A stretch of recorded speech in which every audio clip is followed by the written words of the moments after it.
আচ্ছা, content monetization তো পেলাম। এখন এটা কিভাবে সেটআপ করতে হবে আমি এই ভিডিওর মাধ্যমে দেখিয়ে দেব। যারা কন্টেন্ট মনিটাইজেশন পাবেন তারা কিভাবে সেটআপ করবেন এই ভিডিওটি অবশ্যই দেখবেন। আর ভিডিওটি শেয়ার করে রাখবেন, কারণ হচ্ছে পরবর্তীতে আপনার কাজে লাগবে। কারণ এখন কিন্তু প্রতিদিনই হচ্ছে কন্টেন্ট মনিটাইজেশন দিচ্ছে। তো চলুন মোবাইলের স্ক্রিনে দেখিয়ে দিই যে কীভাবে আপনারা কন্টেন্ট মনিটাইজেশন সেটআপটা করবেন।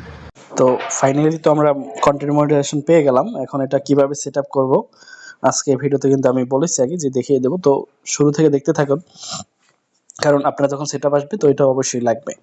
তো আমরা সর্বপ্রথম চলে আসলাম প্রফেশনাল ড্যাশবোর্ডে, ক্লিক করে হচ্ছে নিচের দিকে আসলেই সেটআপ কন্টেন্ট মনিটাইজেশন এটা দেখতে পাবো। এরপর সেটআপে ক্লিক করব।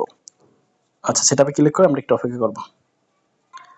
আচ্ছা, এরপর হচ্ছে অ্যাড টুল এই অপশনে ক্লিক করব। যদিও আমি এর আগে কখনো সেটআপ করি নাই, আপনাদের নিয়েই সেটআপ করতেছি।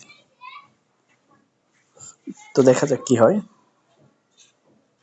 লেখা আসছে যে সামথিং প্রবলেম, একটু রিফ্রেশ করতে হবে।